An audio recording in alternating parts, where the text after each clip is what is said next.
আসসালামু আলাইকুম। আশা করি সবাই ভালো আছেন। আজ আমি আপনাদের জন্য ভিন্ন ধরনের একটি রেসিপি নিয়ে হাজির হয়েছি। আর এটি হচ্ছে আটা দিয়ে তৈরি দুধি। আমাদের এলাকায় এই দুধি কাঁঠাল দিয়ে বেশি খাওয়া হয়, তবে যে কোনো সবজি অথবা ডাল দিয়েও খেতে পারেন। তাহলে চলুন রেসিপিটি দেখে নেওয়া যাক। এই রেসিপিটা তৈরি করার জন্য আমি এখানে 2 কাপ পরিমাণ আটা নিয়েছি আর নিয়েছি পরিমাণ মতো লবণ। এবার আমি এই আটার মধ্যে হালকা পানি দিয়ে এটাকে আমি ঝুরি ঝুরি করে মেখে নিব। আমরা ভাপা পিঠা তৈরি করার সময় চালের গুঁড়িটা যেভাবে মেখে নিই ঠিক সেভাবে মেখে নিতে হবে। আমি আটাটাকে মেখে নিয়েছি। এখন একটা চালনি দিয়ে আমি এগুলোকে একটু চেলে নিব।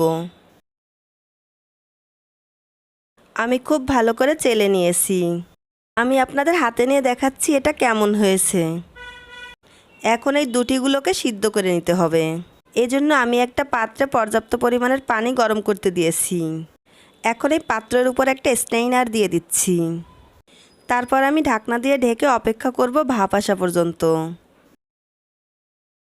যখন ভাপ চলে আসবে তখন আমি ঢাকনাটা তুলে এর মধ্যে দুটিগুলো দিয়ে দিব। এখন আমি স্ট্রেইনারের ভিতরে দুটিগুলো দিয়ে দিচ্ছি। আমি সবগুলো দুটি দিয়ে দিয়েছি। এখন ঢাকনা দিয়ে ঢেকে অপেক্ষা করব 20 থেকে 30 মিনিট। মাঝে মধ্যে 2-1 বার এসে উল্টে পাল্টে নেড়ে দিতে হবে, যাতে নিচেরগুলো উপরে আসে আর উপরেরগুলো নিচেই যায়। এতে করে সব সাইডের দুটি সমানভাবে সিদ্ধ হবে। আমি 30 মিনিট পর ফিরে এলাম। এরই মাঝে দুটিগুলো কিন্তু পারফেক্টভাবে সিদ্ধ হয়ে গিয়েছে। এখন আমি চুলাটা অফ করে দিব।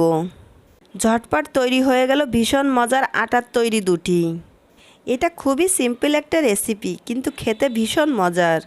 আজ আমি এই দুটিটা পরিবেশন করব পাকা কাঁঠালের সঙ্গে। এই দুটি আমি আমার মায়ের রেসিপিতে তৈরি করলাম। আমি জানি এই খাবারটা অনেকের কাছে অদ্ভুত মনে হবে, তারপরেও আপনাদের কাছে আমার অনুরোধ, একটিবারের জন্য হলেও এই দুটি রেসিপিটা আপনারা তৈরি করবেন আর আপনাদের মতামত আমাকে কমেন্ট করে জানাবেন।